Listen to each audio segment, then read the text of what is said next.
Bore da. Croeso cynnes iawn i chi gyd unwaith eto yma i'r siedweddi yn Tŷ'n yr Ardd.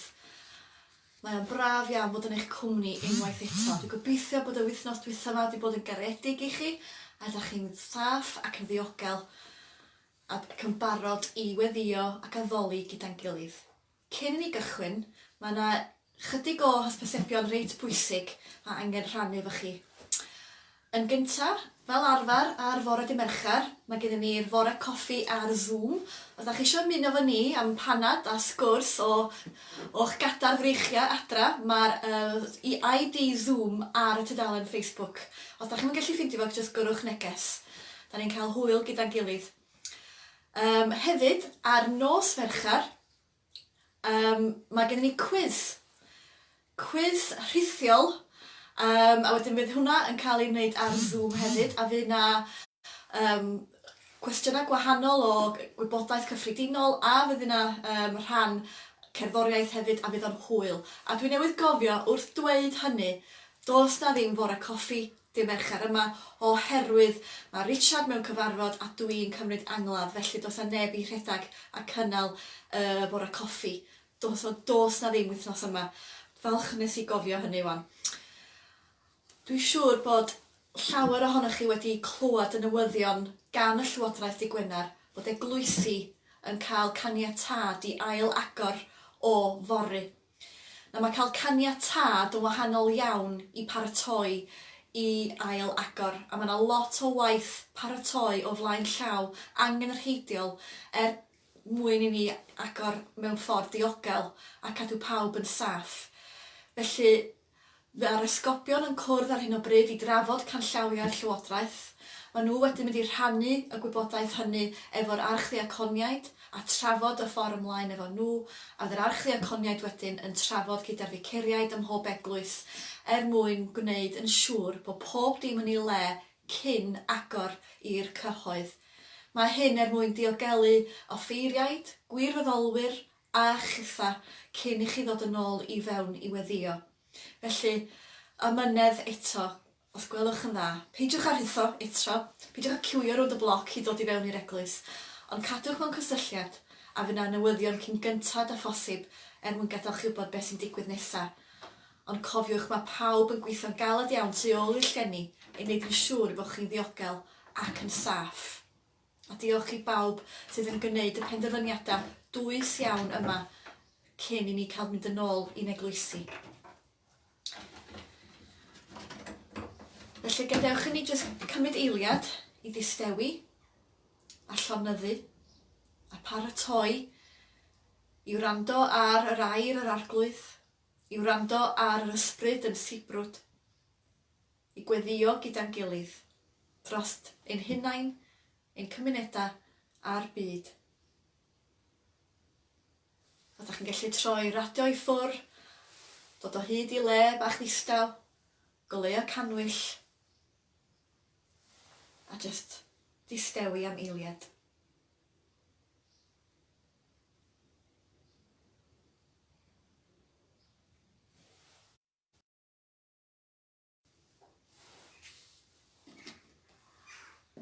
Geiriau o Salm 86 i agor ein gwasanaeth.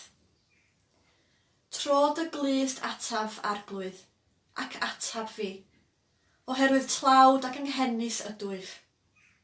Arbed fy mywyd, oherwydd teyrngar wy fi. Gwared y was sy'n ymddiried ynot. Ti yw fy niw, bydd rigarog wrthyf o arglwydd, oherwydd arna ti y gwyddaf trwy'r dydd. Llawen ha enaid dy was, oherwydd ata ti arglwydd y dyrchafaf fy enaid. Yn enw'r Tad a'r Mab a'r Ysbryd Glân. Amen. Cyn seilio'r byd, fe'n diwisodd yng Nghrist i fod yn bobl sanctaidd. Ni'n dwyn i undod yng Nghrist, ger ei fron mewn cariad.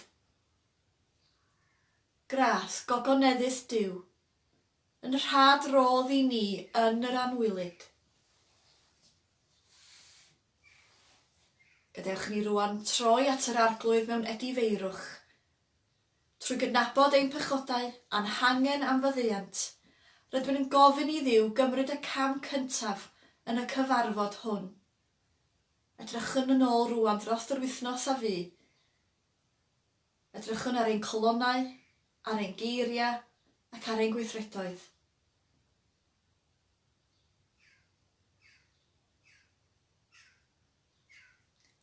Trigyrha wrthym o Dduw. Rydym wedi pechu yn dy erbyn. Dangos i ni o Dduw dy drigaredd, a dyro i ni dy iachawdwriaeth. Bydde di Dduw ein tad fadda i ni a'n gwared oddi wrth ein holl bechodau, a rhoddi ni ras a nerth yr ysbryd glân. Amen. Gwnewch ni troi felly at yr ysgrythyr, a ddarlleniad gyntaf yn dod o lyfr y proffwyd Jeremia. Yr 18fed pennod. Cwynfan Jeremia. Twyllaist fi o arglwydd, ac fe'n twyllwyd. Cryfach oedd at na fi, ac orchfygaist fi. Cyff gwawd wyf ar hyd y dydd, a phawb yn fy ngwatwar. Bob tro llafaraf ac agweiddaf, trais, anrhaith yw fy llef. Canys mae gair yr arglwydd i mi yn waradwydd ac yn ddirmig ar hyd y dydd. Os dywedaf, ni soniaf amdano, ac ni lefaraf mwyach yn ei enw. Y mae fy nghalon yn llosgi fel tân, wedi ei gau o fewn fy esgyrn.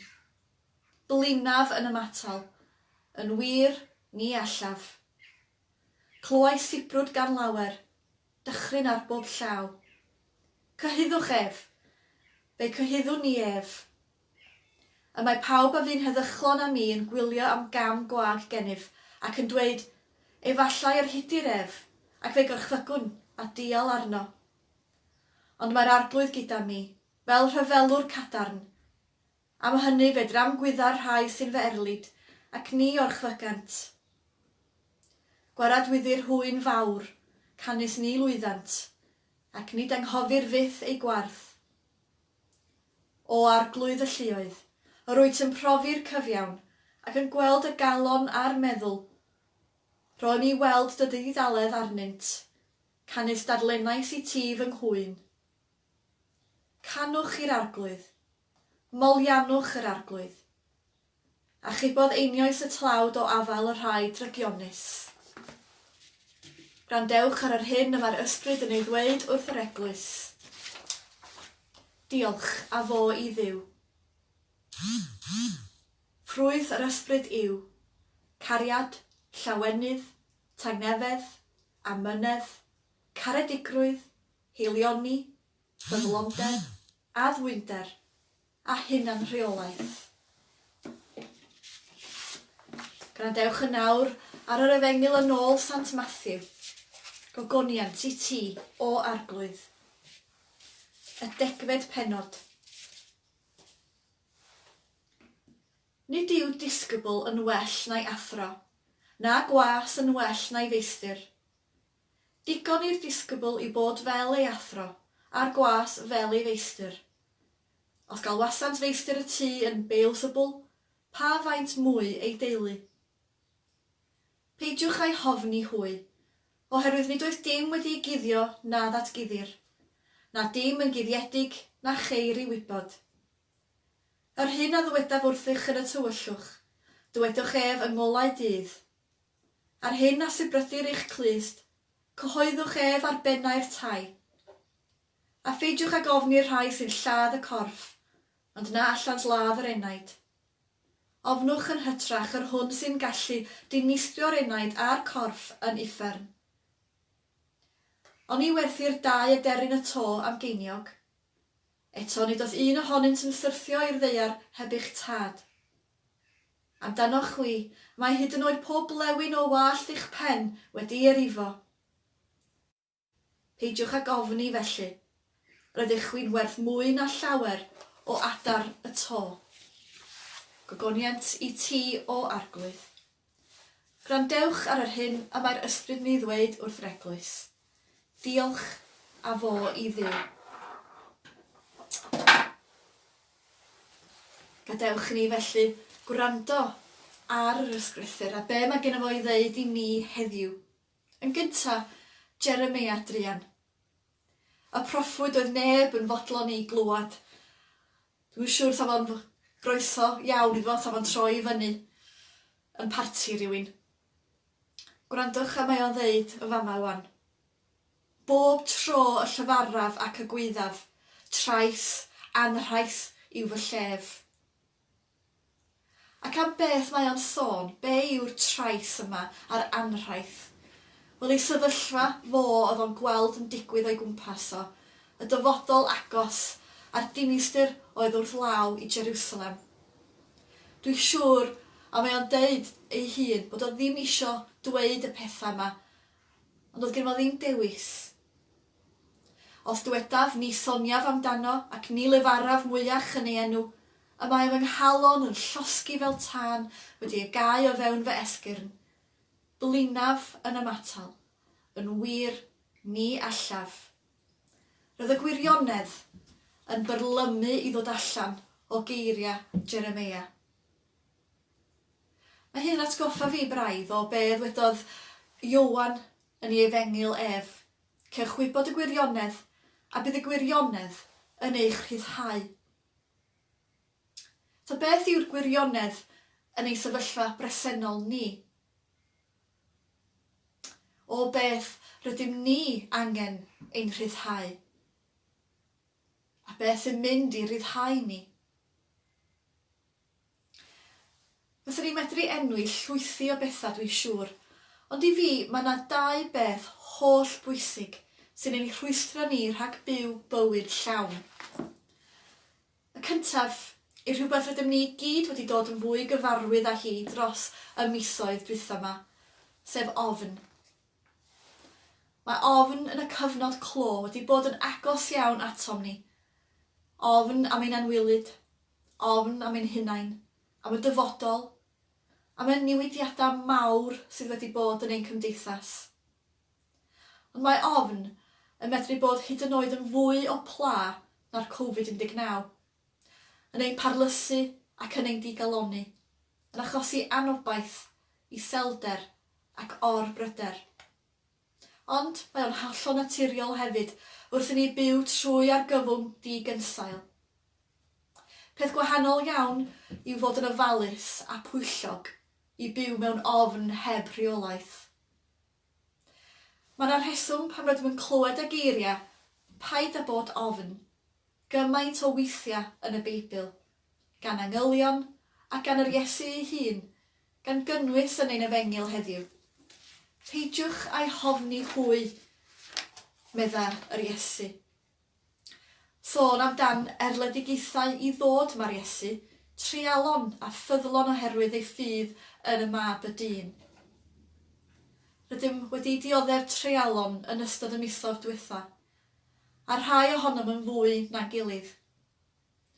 Ond rydym hefyd wedi cael ein galw i byw heb ofn, i beidio gadael i ofn ein trechu, i stopio ni rhag dangos cariad, ffydd a gobaith, i ddilyn galwad yr Iesu.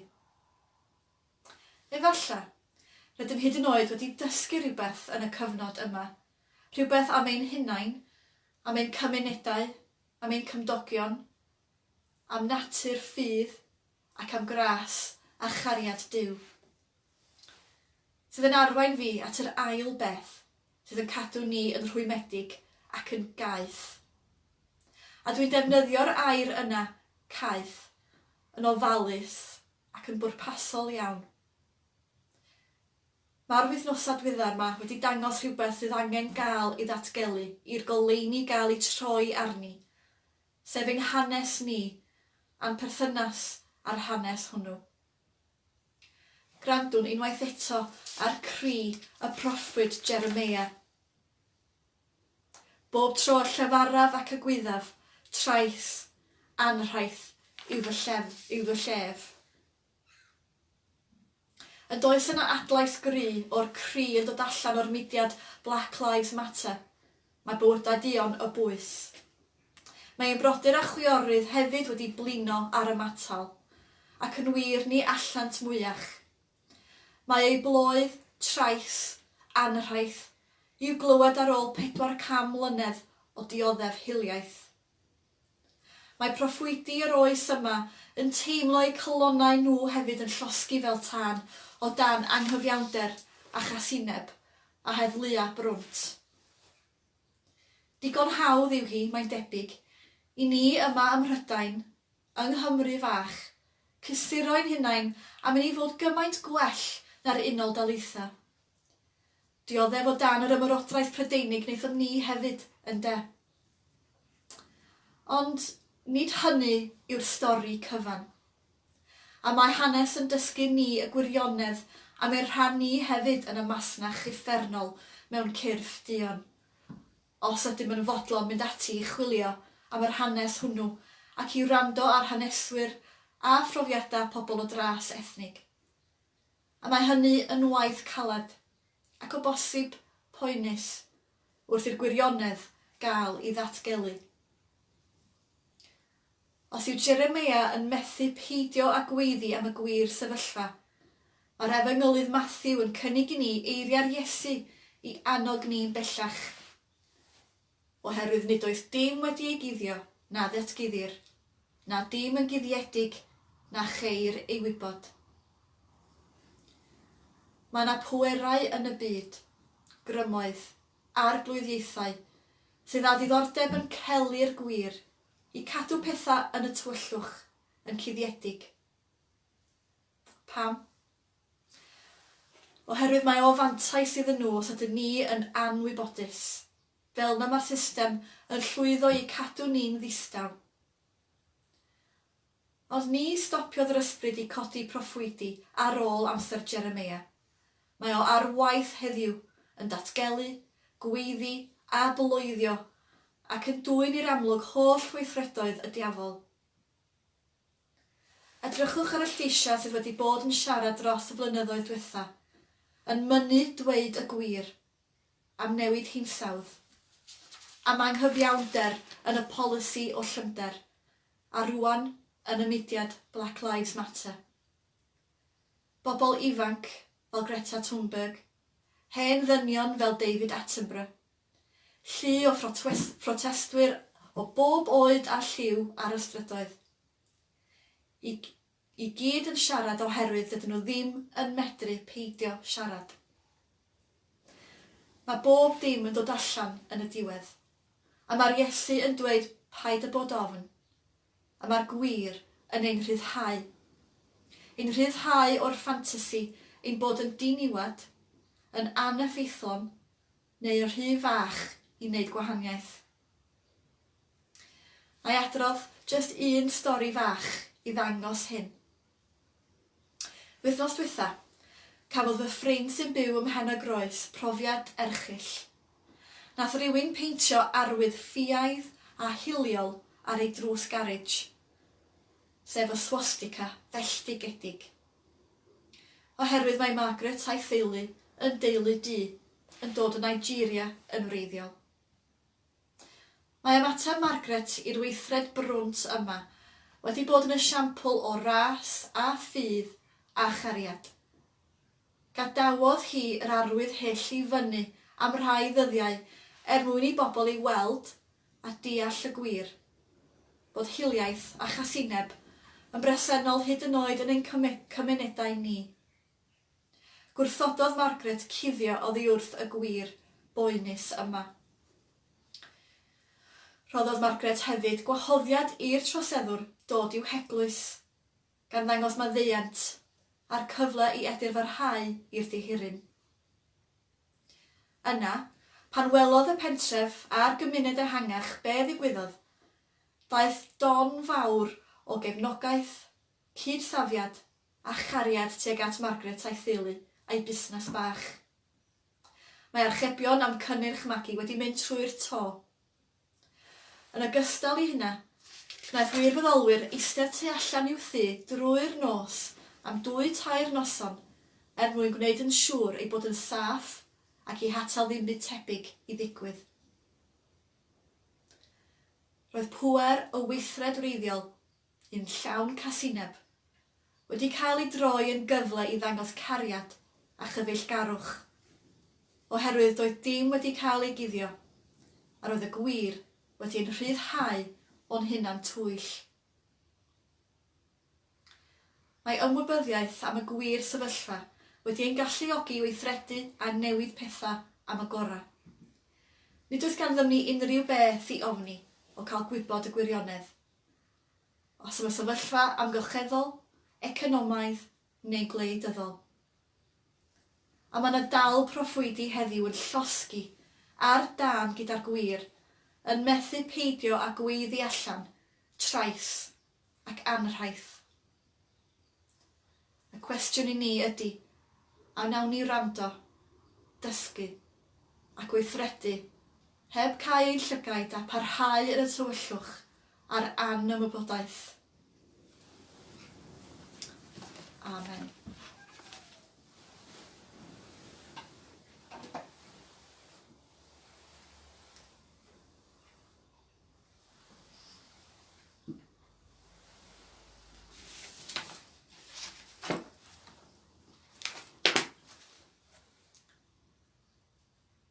Gadewch i ni rwan droi at y tad mewn gweddi, ac ar sul y tada rhoddwn diolch am Duw Dad sydd yn gofalu drosom. Gweddiwn ar y tad. Chydig o eiriau gan Psalm 86. Yr wyt ti, arglwydd, yn dda am y ddeugar, ac yn llawn trigaredd i bawb sy'n galw arnat. Cliw o arglwydd fy ngweddi, a gwrando ar fy ymbil. Y nydd fy nghyfynder galwaf arnat, oherwydd rwyt ti yn fy ateb. Gweddiwn ar i'r eglwys fod yn un, wrth dystio i'r efengil a chyhoeddi. Gweddiwn drost yr esgobion a'r chdiaconiaid, a phawb sydd yn gweithio ar paratoi at ailagor ein eglwysi. Gweddiwn drost arweinwyr y ffydd ar draws y byd, wrth iddyn nhw ymateb i'r pandemig a'r argyfwng sydd yn mynd trwy'r byd, wrth iddyn nhw cefnogi a gweddio dros bawb. Gweddiwn arnat ti ein tad, o Dduw, trigar ha.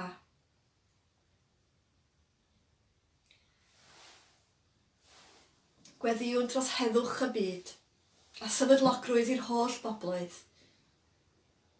Gweddiwn yn enwedig am y llefydd hynny, lle nad oes heddwch, na sefydlogrwydd, lle mae trais a gorffrwm a rhyfel.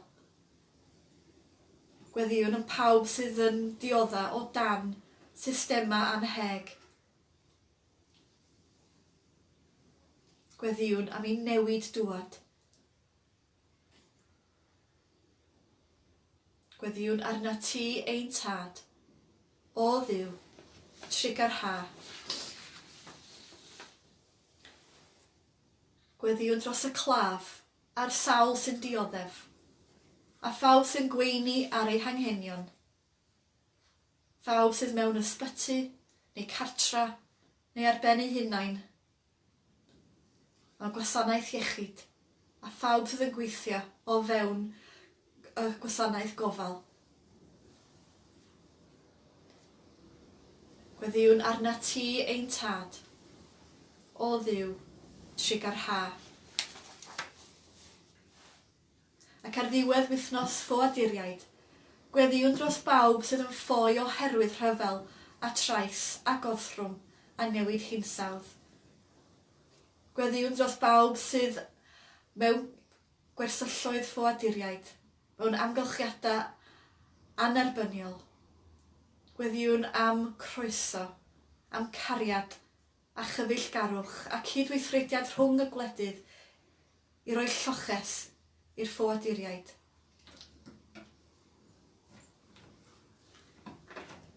Ac ac yng nghanol y mis Pride. Gweddiwn dros bawb sydd yn dioddef oherwydd pwy ydyn a phwy maen nhw'n ei garu. Gweddiwn am gwledydd lle mae o'n beryg i fod yn un o'r LGBT, gymuned LGBT. Gweddiwn am ei diogelwch.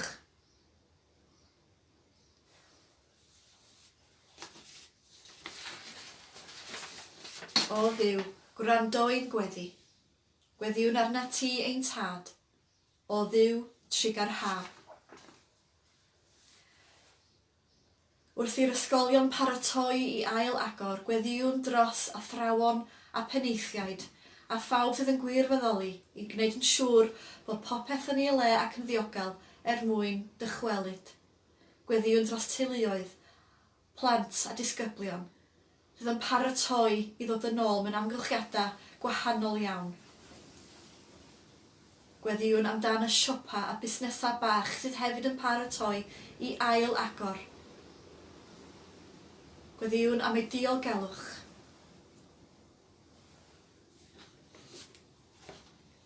Gweddiwn arna ti ein tad. O Dduw, trigar ha.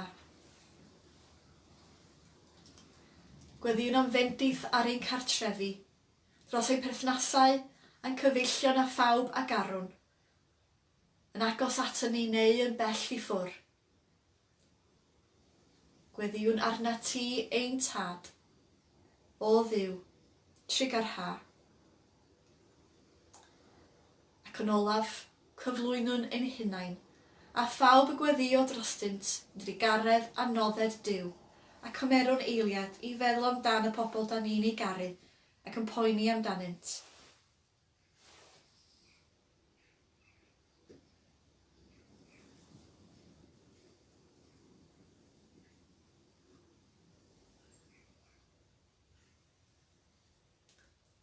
Dad Trigarog, derbyn y gweddiau hyn mwyn dy fab, ein gwaredwr Iesu Grist. Amen. Geiriau eto o Salm 86. Nid oes neb fel ti ymhlith y diwiau o arglwydd, ac nid oes gweithredoedd fel dy rai di. Bydd yr holl genhedloedd a wnaethost yn dod ac yn ymgrymu o'r flaen o arglwydd, ac yn anrhydeddu dy enw. Oherwydd rwy ti yn fawr ac yn gwneud rhyfeddodau. Ti yn unig sydd Dduw. Amen. Bydd nhw'n rwan yng ngweddi'r arglwydd. Ein tad, yr hwnnwyd yn y nefoedd, sancteiddiau'r dy enw, deled y deyrnas, gwneler dy wyllus, megis yn y nef, felly ar y ddeiar hefyd. Dy roi ni heddiw ein bara beunyddiol, a maddau ni ein dyledwyr, fel y maddeuwn ni na ein dyledwyr. Ac nac arwain ni brofedigaeth, eithir gwaren ni rhag drwg, canis eiddo ti o'r deyrnas, a'r gallu a'r gogoniant, yn oes oesoedd. Amen. Byddwch yn eiddgar i gynnal undod yr ysbryd, yn rhwymyn tangnefedd. Arglwyddwyd yn tywallt yn ein calonnau ddawn o didocof cariad, sy'n wir rhwymyn tangnefedd a phob rhinwedd dda. Y cyfrifir pwy bynnag sy'n byw hebddo yn farw ger dy fron di. Caniata hyn mwyn dy unig fab Iesu Grist, sy'n fyw ac yn teyrnasu gyda thi, yn undod yr ysbryd glân, yn un Duw, yn awr ac am byth. Amen. Alleluia, atgyfododd Crist, atgyfododd yn wir. Alleluia. Bendithiad Duw ni, cadwed ni rhag drwg, a'n dwyn i'w fywyd tragwyddol. Disg ni, anwyl Dduw, i gyfrif ein dyddiau, fel ein bod yn llenwi ein colonnau a doethineb. Bodlona ni yn gynnar gyda dy digaredd, mwyn i ni lawenhau a bod yn falch trwy'n dyddiau i gyd. Ac adewch i harddwch yr arglwydd ein Duw bod arnom ni, a sefydlwch ein gwaith bob dydd. a gadewch chi harddwch yr arglwydd ein Duw bod arnom ni, a sefydlwch waith ein dwylaw anwyl Duw. Gadewch chi ddim byd y aflonyddu di, dim byd y ddychryn di. Mae popeth yn dod i ben, ond mae Duw yn parhau. Mae dygnedd a myneddgar yn cyflawni pob peth. Yr un sy'n perthyn i Dduw sydd angen dim. Duw yn unig yw digon. Yn enw'r Tad, a'r Mab, a'r Ysbryd Glân. Amen. Gobeithio gewch chi wythnos da arall, cadwch yn saff, a na i weld chi tro nesaf, pob bendith.